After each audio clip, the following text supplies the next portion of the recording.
Thank you, Kim. Again, good morning. It's good to see you. It's a beautiful day outside, by the way.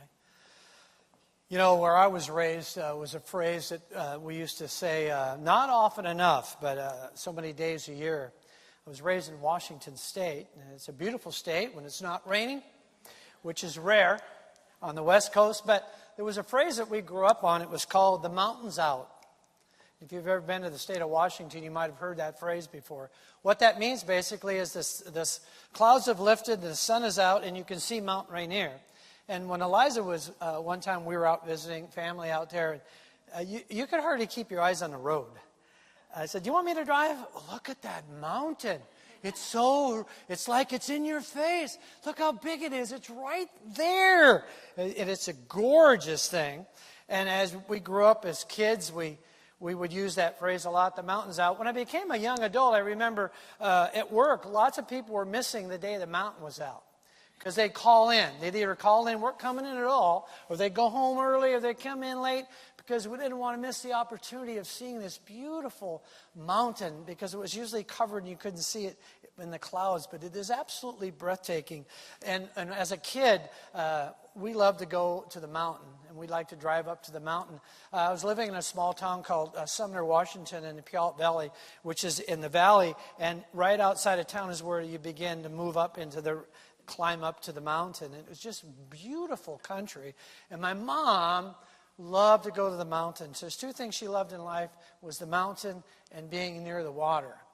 And the beautiful home that she had lived in before she passed was she had the best of both worlds, living on the water, looking out into Bay Inlet in Olympia, Washington, just looking at the mountain and being on the water. And I would sometimes look at her, and she'd have the biggest smile on her face. And she loved that mountain, and she loved being on the water. So the mountain experience for me as a kid was something I loved to do. And we'd drive up, and my stepdad, I met him when he was 11. We drove up in his 55 Cadillac. You remember that one? The one on the screen was about a 1958, but this was a 55 Cadillac. It had power, everything, the windows. You get in some serious trouble in the backseat of his car messing with that window, let me tell you. Up to the mountain we would go, and we'd get out, we'd park the car, we'd go up as high as we could into the parking lot, and then we'd walk up as far as we could, and we'd look out onto the beautiful state of Washington and beyond, and you'd just be mesmerized by God's beauty and realize, and there would be something that I remember as a little kid, something would tingle through my toes and my fingertips, and I knew that I was connected to something greater than just my body. That I was more than this flesh and blood that gave me this planet that gave me human birth, for I was a spiritual being. I couldn't put words to it, but I could experience it. And so if you look to the Bible, you'll see many mountains in the Holy Land.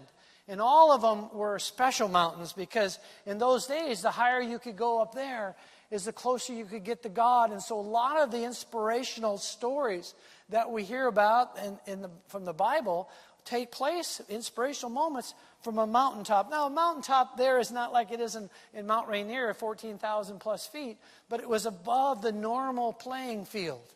We go to this higher state of consciousness. And so in thinking about today, Mount Horeb, we're talking about the mountain of God. We're talking about the movie, the Ten Commandments. You all saw the movie. We're talking about the movie. You know the story of Moses.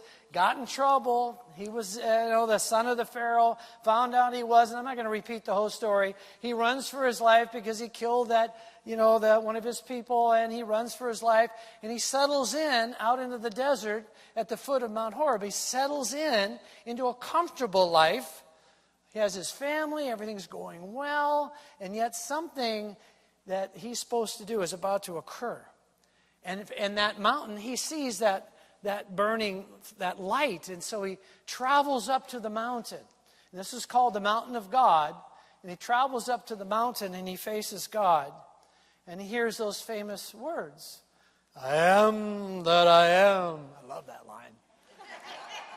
I love that line. Say it with me. I am that I am. And say it as you would be saying it if you were the creator of the universe. Together. I am that I am. And one more time. I am that I am. And so that sense of I am establishes the isness of the allness of God, and that I am is the activity of that God moving in all things. And you take off your sandals, you're in the presence of God, and so you're plugged in to the divine nature of God. And you sense your own divine nature. You sense that oneness, as did Jesus, and as did many of the prophets. Many of you, if you're here today in this church, you've had that mountaintop experience where you've connected with your true identity. That no matter what's occurring out there, no matter what mess you've gotten yourself into, how many of you have gotten yourself in some pretty big messes in your lifetime? And come on up, we're going to talk about them. You've got 2 minutes. Start the line. Lots of messes, but regardless of the messes, regardless of the situation, because you've had that taste, that mountaintop experience, that moment, you know beyond any shadow of doubt who you are.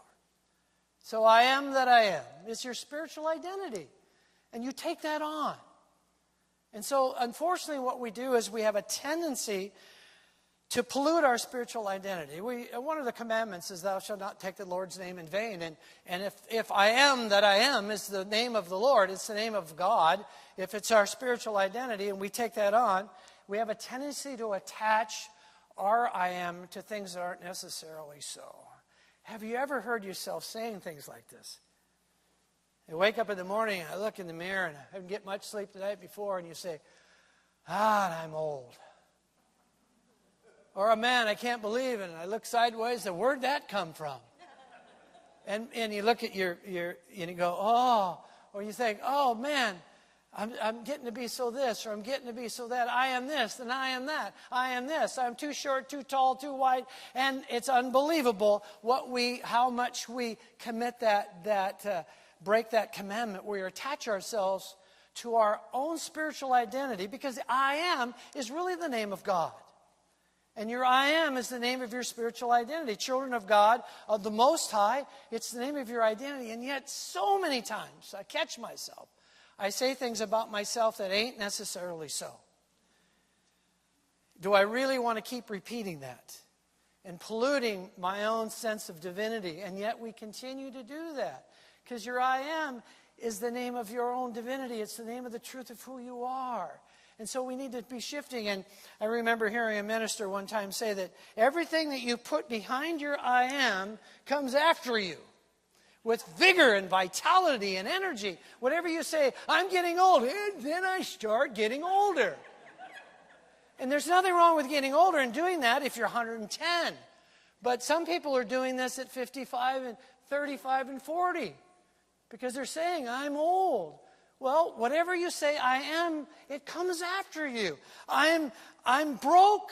Guess what? The whole universe says, give it to him. Nothing. I'm prosperous. See that? The universe responds because everything you bring in after your I am comes looking for you. You know that to be true. Thoughts held in mind produce after their kind. I am that I am. I am in being and I am in expression. So everything that you do from that point on comes looking for you. You know, and growing up, we grow up in life and we're trying to figure out, how many of you have ever had teenagers in the house? We love our teenagers, and they're trying to figure it all out. They get to an age trying to figure out who they are. I heard Neil Donald Walsh one time give a lecture. Many of you have heard him before. He's got gorgeous hair, by the way. He's got gorgeous gray hair. And when he was a kid, he said he was about 14 years old, and he looked in the mirror, and he looked at himself and said, he was combing his hair, and he was saying, I am my hair. He was just going, I am my hair. And he was, and he would look in the mirror as often as he could, and he would comb his hair, and he would say, I am my hair. And he said, then he turned 16, and he was combing his hair in the mirror, and everything shifted. He was going, wait a minute. He looked in the mirror and he said, I'm not my hair. He said, I'm my car. How many of you guys out there at 16 knew that you were your car? I had a 55 Chevy jacked up in the front. We used to take the bumpers off. Oh, oh. And we take the bumpers off. We paint underneath the car white. And it was just the coolest car. I mean, it had a 265 build. It was a great car until I wrecked my father. I was borrowing my dad's 63 Impala. It was a nice car. I wrecked it. Don't ask me the details around that. If somebody says, have you ever been to jail? Yeah, that one time. And so I wrecked my dad's car, and here's what he did. In those days, this is what they did. He took my...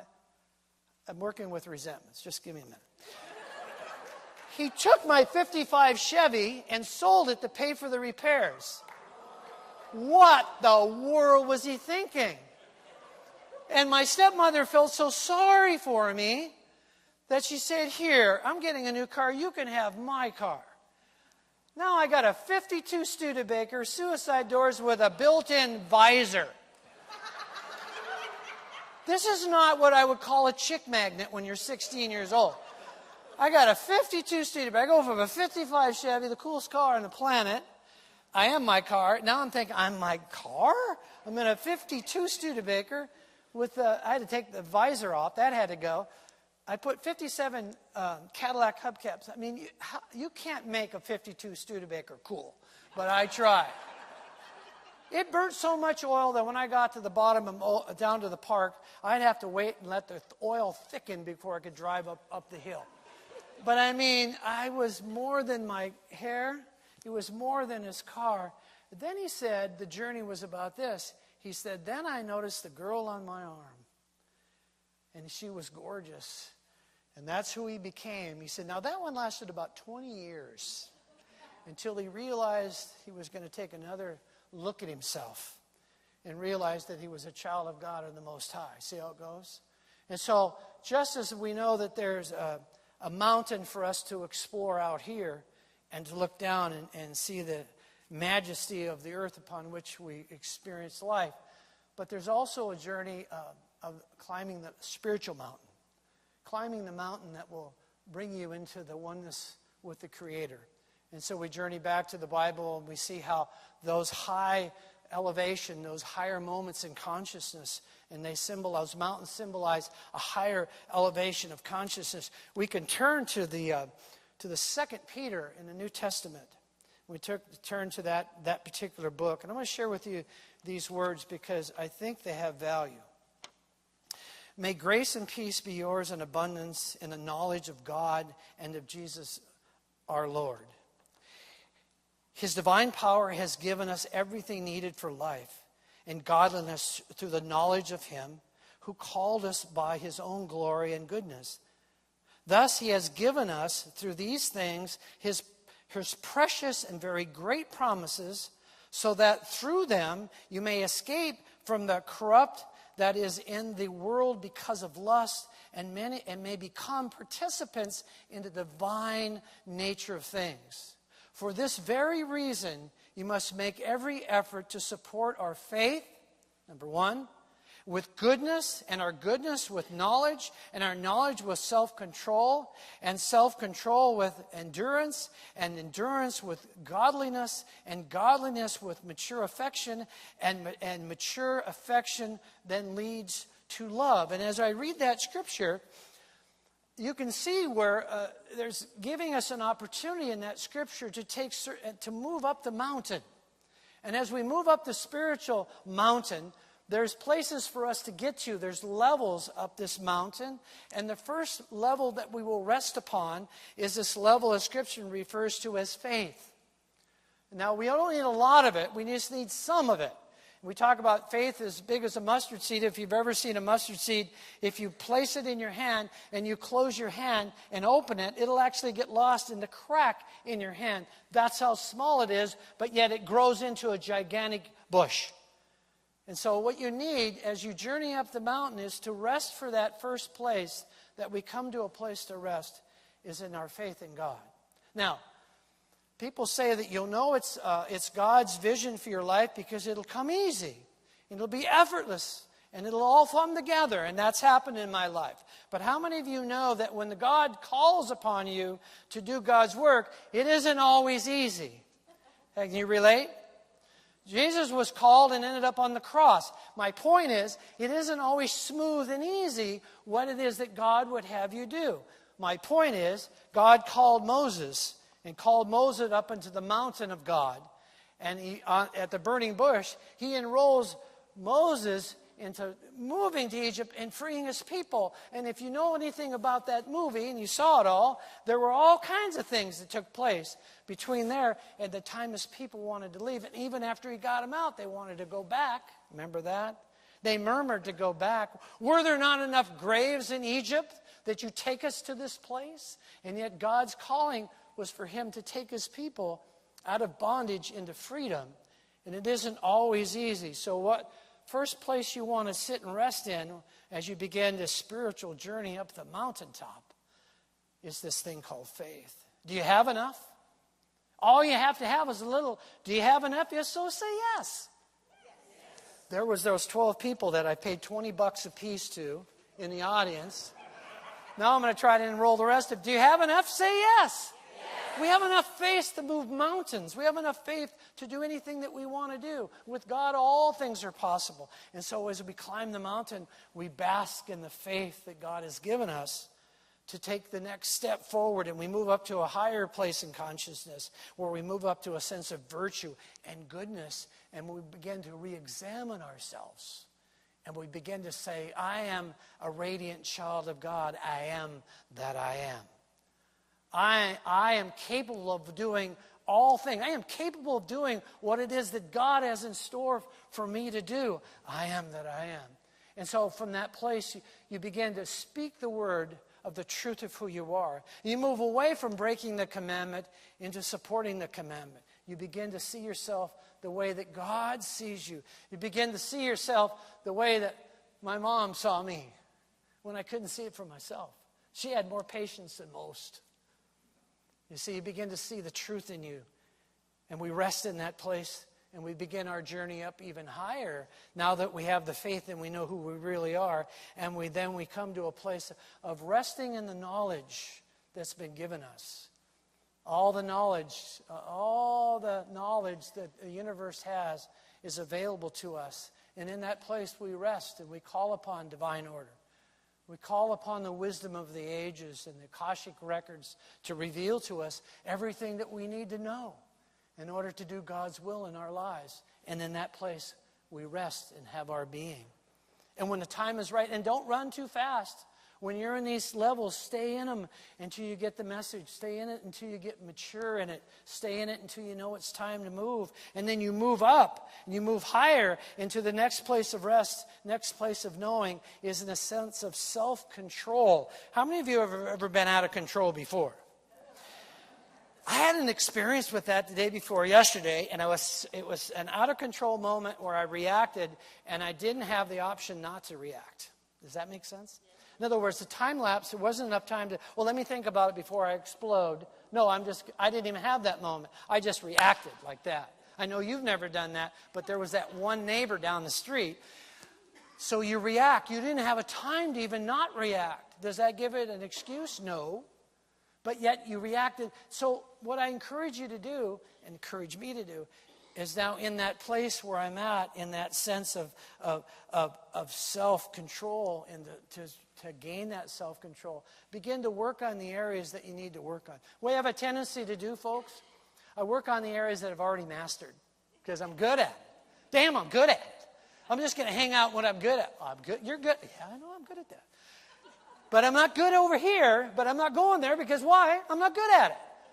Hello, that's where I need to be working, in the areas that I'm not good at, to get some more strength, get some more wisdom around it. And so in that area where I've lost my self-control, I begin to reflect and gain self-control.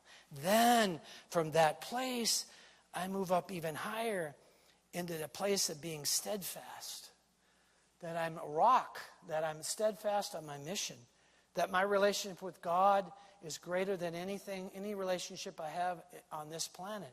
And so I'm steadfast on my mission to become and to realize who I am as a beloved child of God, steadfast. And when you're in that place of being reassured, you know who you are, you move forward into godliness. And you exhibit those same qualities that the master teacher, Jesus Christ, exhibited. Kindness and patience and understanding. And when those around him weren't acting in that manner, he just loved them and blessed them and carried on. He was living from a godly place. And then from that place into that next level, which is I call the high mountain, you bask in the love of God. And you experience, because God is love and all the rest is commentary. So you rest in that loving place and you experience the love of the universe and all God's children, and you see the truth for everything. And that's in that high meadow place. And when you're there, the grace of God will take you home, will take you to the higher mountain and reveal all things to you. That's the process of spiritual evolution as we journey together. So for the next for 4 more weeks, we're going to be talking about these mountaintop experiences that were given to us. We will be talking about them not only physically, but metaphysically, but most importantly, be talking about what they mean to you and to me, what these mountaintop experiences can do for us, and how they can transform our planet. I am that I am. Together, I am that I am. And again, I am that I am. Beautiful, radiant child of God am I, getting younger and younger each and every time I look into the mirror. And my goodness, I'm getting taller too. How about that? And I'm looking better and better each and every day. And so it is. You'll never take it away from me. Amen. God bless you. Thank you for being here.